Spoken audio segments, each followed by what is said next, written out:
Brothers Grimm. Brothers Grimm, Little Red Riding Hood. Once upon a time there lived a sweet little girl whom everyone loved at first sight, but her grandmother loved her most of all and never knew what to give the child next. One day she gave her a little cap made of red velvet, which suited her so well that she never wanted to wear anything else. And so people began to call her Little Red Riding Hood. One day her mother said to her, "Little Red Riding Hood, here is a piece of cake and a bottle of wine. Take them to your grandmother. She is sick and weak, and they will do her good. Set out before the sun gets too hot. Walk nicely and quietly, and do not leave the path, or you might fall and break the bottle, and your grandmother will get nothing. And when you enter her room, don't forget to say, 'Good morning,' and don't be curious about what is going on around you." "I will do everything just as you tell me, Mother," said Little Red Riding Hood, and she gave her mother her hand in farewell. Her grandmother lived deep in the forest, about half an hour's walk from the village.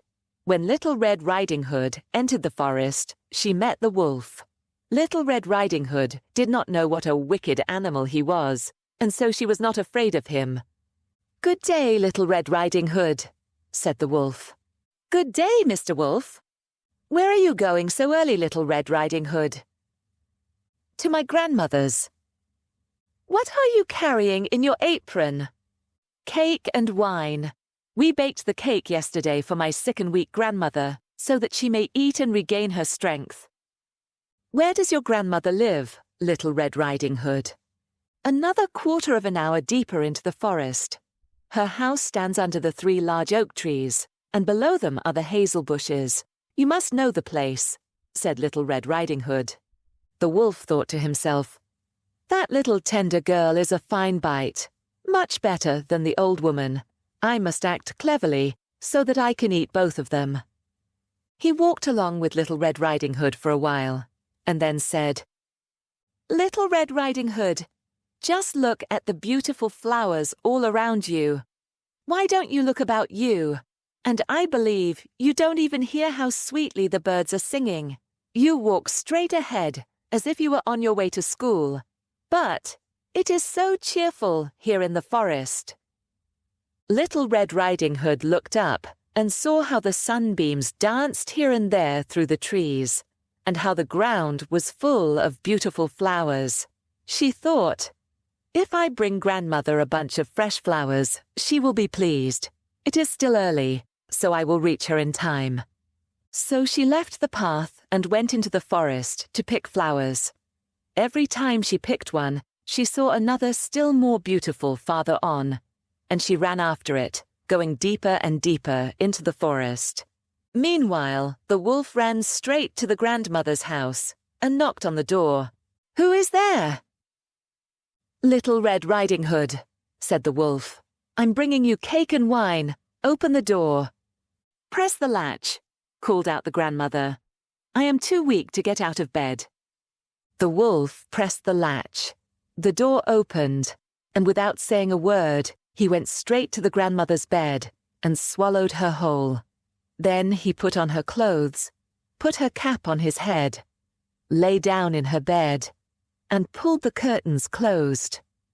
Little Red Riding Hood continued picking flowers, and when she had gathered so many that she could carry no more, she remembered her grandmother and set off for her house. She was surprised to find the door standing open, and when she entered the room, everything seemed so strange to her that she thought, "Oh dear, how uneasy I feel today, and usually I like it so much at grandmother's." "Good morning," she said, but no one answered. She went to the bed and pulled back the curtain.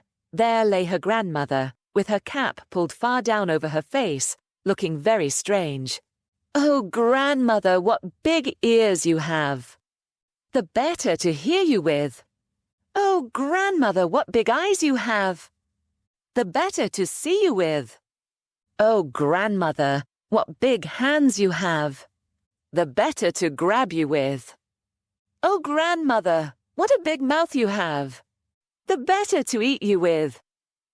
No sooner had the wolf said this than he jumped out of bed and swallowed Little Red Riding Hood whole.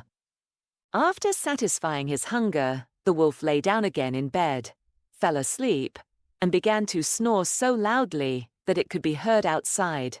Just then, a hunter passed by the house and thought, "How loudly the old woman is snoring! I must see if something is wrong." He entered the room, went to the bed, and saw the wolf lying there. "So here I find you, you old villain," he cried. "I have been looking for you for a long time." He raised his gun, but then it occurred to him that the wolf might have swallowed the grandmother and that she might still be saved. So he did not shoot. Instead, he took a pair of scissors and began to cut open the wolf's belly. After a few cuts, he saw Little Red Riding Hood shining out, and then with a few more cuts, the little girl jumped out and cried, "Oh, how frightened I was! It was so dark inside the wolf's belly." Then the grandmother came out alive too, though she could hardly breathe. Little Red Riding Hood quickly brought some large stones, and they filled the wolf's belly with them. When the wolf woke up and tried to jump out of bed and run away, the stones were so heavy that he collapsed at once, fell down dead. All three were very happy. The hunter skinned the wolf and went home with his pelt. The grandmother ate the cake and drank the wine that Little Red Riding Hood had brought her and regained her strength.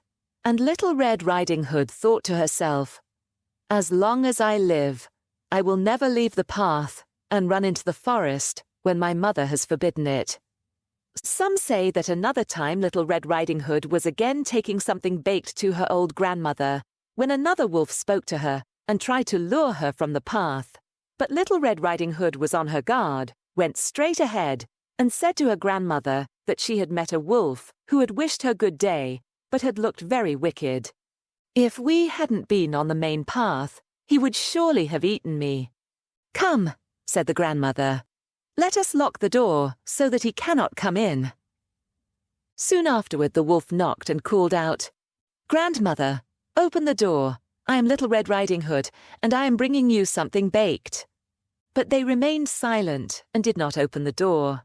The grey beast crept around the house for a while, then jumped onto the roof, intending to wait until evening, when Little Red Riding Hood would go home and then creep after her and eat her in the dark. But the grandmother guessed what he was up to. In front of the house stood a large stone trough, and the grandmother said to the child, "Little Red Riding Hood, yesterday I cooked sausages. Take the bucket and pour the water they were boiled in into the trough." Little Red Riding Hood carried water again and again until the great trough was completely full. The smell of the sausages reached the wolf's nose, and he sniffed and peered down. At last he stretched his neck so far that he could no longer hold himself, slipped from the roof, fell into the large stone trough, and drowned. Then Little Red Riding Hood went home happily, and no one ever harmed her again. If you enjoyed the story, please give it a like and subscribe to the channel.